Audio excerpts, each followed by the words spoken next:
भरत श्रवण मन सूल सम पापिन बोली वे।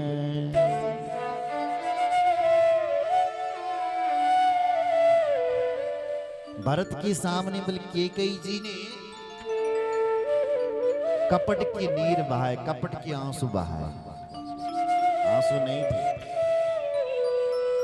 धोखे के आंसू। और बोली बेटा मेरे ऊपर बहुत बड़ी विपत्ति आ गई। क्या बोली? बहुत बड़ी विपदा आई थी बेटा मैं पर। और उस विपत्ति को मंथरा ने संभाल दिया। तात बात में सकल संवारी भई मंथरा सहाय विचारी। मेरे ऊपर विपदा आ गई थी पर मंथरा ने मेरी सहायता कर दी। पर बेटा विधि ने एक काम बिगाड़ दिया। कछुक काज विधि बीच बिगाड़ू। भूपति सुरपति पुर पग धार्यु। कच्छ को काज कुछ विधाता ने बिगाड़ दिया। क्या बिगाड़ा? बोले भूपति सुरपति पुर पग उधार। तेरे पिताजी चले गए, मर गए। और जैसे ही भरत जी ने सुना कि पिताजी स्वर्ग पधार गए, मौत हो गई, धड़ाम से भरत जी नीचे गिरे, जमीन पर गिरे महाराज और व्याकुल होकर के मूर्छित हो गए।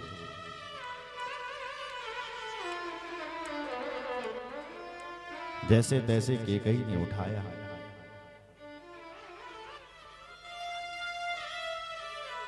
और फिर भरत होश में आया और कहने लगे कि पिताजी का स्वर्गागमन कैसे हुआ? कहा बेटा तेरे पिताजी से मैंने 2 वरदान मांगे थे। वो 2 वरदान मैंने मांगे। पहला वरदान मांगा भरत के लिए राजगद्दी। दूसरा वरदान मांगा राम के लिए 14 साल का वनवास।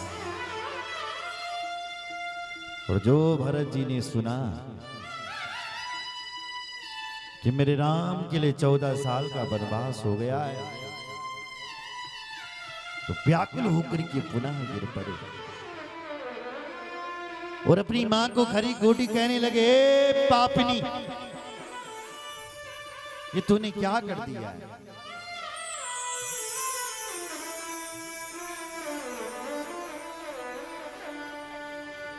धीरज धरि भरी ले ही उसासा,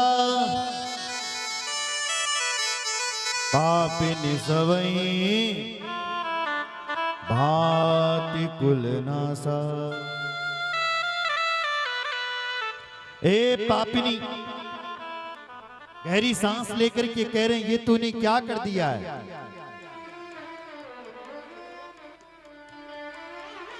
ये तूने क्या कर दिया?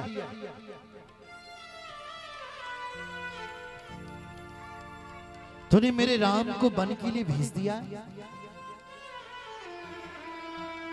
पापिनी, मां नहीं बोला। जब तेरे मन में ये ख्याल आया कि मैं राम को वनवास देती हूं, तेरे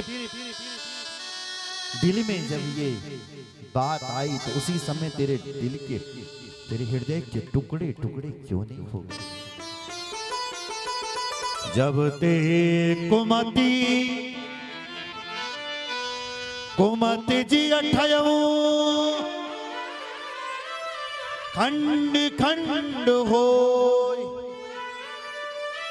हृदय न गयो।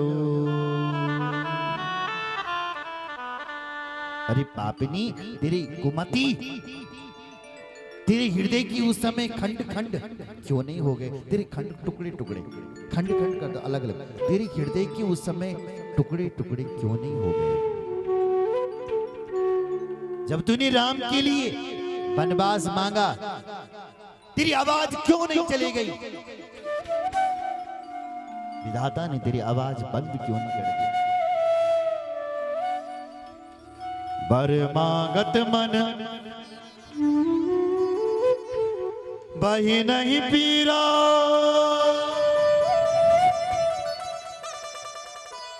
गरीब न जीव मोह पर हो न कीरा। इतनी बड़ी बात कह दी, तेरी जीभ क्यों नहीं गल गई जब तूने मेरे राम के लिए वनवास मांगा? जोर जोर से रो रहे हैं भरत। बोलो जय सिया राम।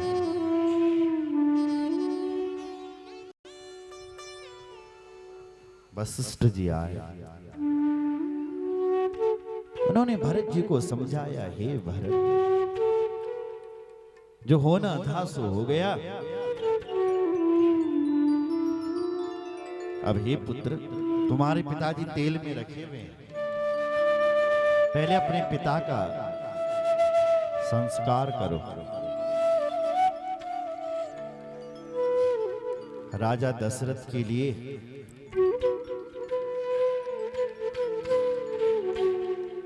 चिता बनाई गई, मृत्युशैया बनाई गई, उस पर रखा, गंगा जी के तट पर ले गए, संस्कार किया अपने पिताजी का।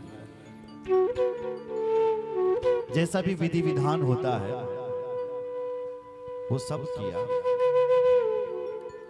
दान दिया ब्राह्मणों को, पिता के लिए जितना हो सकता था सब किया। और जब सब हो गया तब गुरुजी ने एक सभा बिठाई। महाराज, प्रतिदिन लोग आते रहते हैं खुशखबरी पूछने के लिए, तो गुरुदेव ने एक सभा बिठाई और उस सभा में गुरुदेव बोले, भरत, आए दिन भरत रोते रहते थे, तो भरत को समझाया, भरत सुनो हो भरत भावी प्रबल,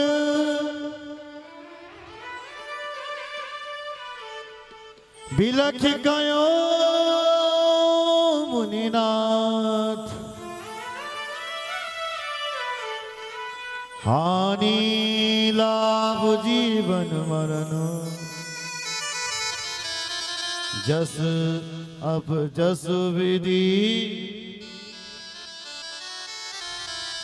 विधि। सुनो भरत भावी प्रबल, भरत को समझा रहे, हे भरत, विधाता का विधान बड़ा खतरनाक है। देखो भरत जी, हानि होना, लाभ होना, जन्म होना, मरण होना, ये किसी के अपने हाथ की बात नहीं है, ये सब विधाता के हाथ की बात है, ये सब विधाता के हाथ पर है।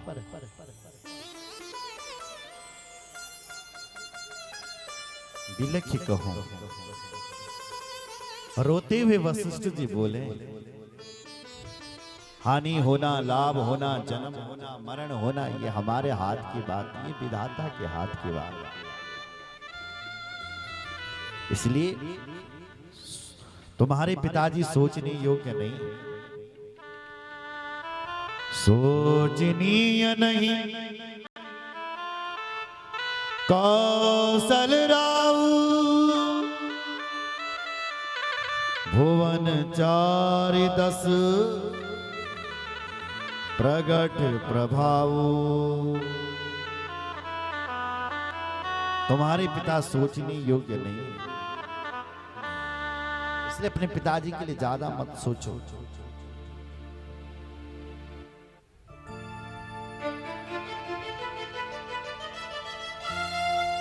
देखो भारत, व्यक्ति को कहां मरना है, कैसे मरना है, कौन सी जगह पर मरना है, ये विधाता ने पहले ही रच रखा है। पहले भी ये लिख गया, जे दिन तुम्हारो जन्म के हुए तो उसी दिन तुम्हारी मौत का भी निश्चित डेट लिखी गई। वो तो बहाने कई बन जाते हैं ना साहब। भरत एक कहानी सुना। एक बार देवताओं की सभा निकली, तो देवता के जो वाहन है वो अलग अलग होते हैं, नहीं होते? कोई चूहा के मध्य उन बैठीते, कोई गरुड़ मध्य उन बैठीते, कोई बल्द मध्य उन बैठीते। तो जब यमराज आते हैं तो वो भैंसे के ऊपर आते हैं, भैंस के ऊपर। सभा अंदर लगी हुई थी, बाहर गेट था, सब देवता आ रहे थे, अपना अपना वाहन बाहर छोड़ रहे थे। इतने में जब यमराज आए तो यमराज भैंसी के ऊपर आए, भैंसे को छोड़ा और जैसे गेट के अंदर प्रवेश कर रहे थे धर्मराज यमराज, तो इतने में उन्होंने क्या देखा कि एक कबूतर सामने, तो उस कबूतर पर जैसे ही यमराज की नजर पड़ी, उसको देख करके खिटखिटावे हंस पड़े, खिलखिलाते और चले गए अंदर। अब जो कबूतर था वो थर थर कांपने लगे। अरे मृत्यु के देवता मुझे देख करके हंसे हैं, न जाने मेरे साथ क्या होने वाला है, क्या होने वाला है। थर थर। इतने में भगवान नारायण आ गए महाराज। वो भगवान नारायण का वाहन क्या है? गरुड़। भगवान ने गरुड़ को बाहर छोड़ा, अपने आप अंदर गए। गरुड़ ने जब कबूतर को रोते हुए देखा तो गरुड़ जी ने पूछा, कबूतर भैया क्यों रो रहा है? हम तुम्हारे राजा हैं, पक्षियों के राजा गरुड़ हैं, बताओ। तो कबूतर ने कहा, बोले मुझे देख करके ना मौत के देवता हंसे, तो मैं सोच रहा था न जाने मेरे साथ क्या होने वाला है, क्या होगा। इसलिए मुझे डर लग रहा है, कंपन हो रहा है। जब वो बाहर निकलेंगे तो मेरे साथ न जाने क्या करेंगे।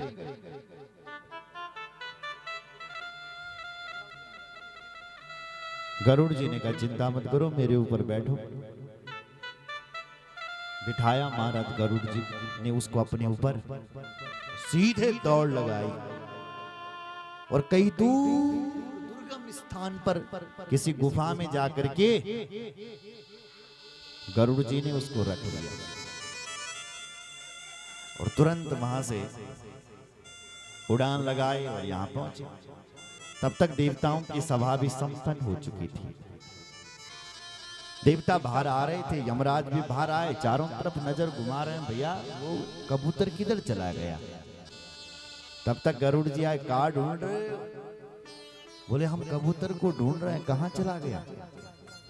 बोले उसको तो मैं कहीं दूर किसी गुफा में रख करके आ गया, जहां वो निर्भय रहे।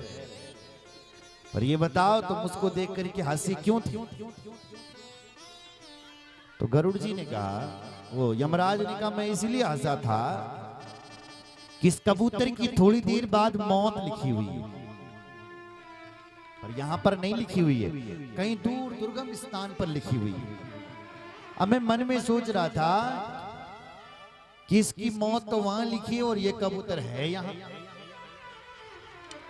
अगर ये यहां पर मरेगा तो मैं जाकर के ब्रह्मा जी से पूछूंगा, विधाता से, कि तुम्हारी लेखनी में भी भाई कभी कभी गड़बड़ हो जाता है, लिखा वहां है मौत, ये व्यक्ति यहां है, तो मैं ब्रह्मा जी से जाकर के पूछूंगा। बोले मैं तो उसको वहीं रख कर के आया हूं जहां उसकी मौत लिखी है। तो यमराज ने कहा यदि तुम उसको वहां छोड़ कर गया इसका मतलब वो जिंदा नहीं होगा, गया होगा। गरुड़ जी ने तुरंत बेग से वहां दौड़ लगाई और जैसे ही वहां पहुंचे तो गरुड़ जी उसको किसी गुफा में नहीं मारा, सुनो जरा, किसी अजगर के मुख में रख करके आए। तब तक सांप ने अपना मुंह बंद कर दिया। अजगर मतलब सांप, सर्प ने अपना, अजगर बहुत बड़ा होता है, अजगर ने अपना मुंह बंद कर दिया है और उस कबूतर का वहीं गोविंदा आया। वापस लौट आए गरुड़ जी, कहा महाराज आपने ठीक कहा, वो चले गए, मर गए। मृत्यु के देवता यमराज ने ब्रह्मा जी को प्रणाम किया, प्रभु प्रणाम, तुम्हारी लेखनी में कभी गड़बड़ नहीं हो सकता। आज समझा रहे हैं भरत, मौत व्यक्ति की कहां होनी है, कैसी होनी है, ये विधाता ने पहले ही लिख दिया। इसलिए भरत, मौत हमारे हाथ की बात नहीं है। जब जन्म हमारे हाथ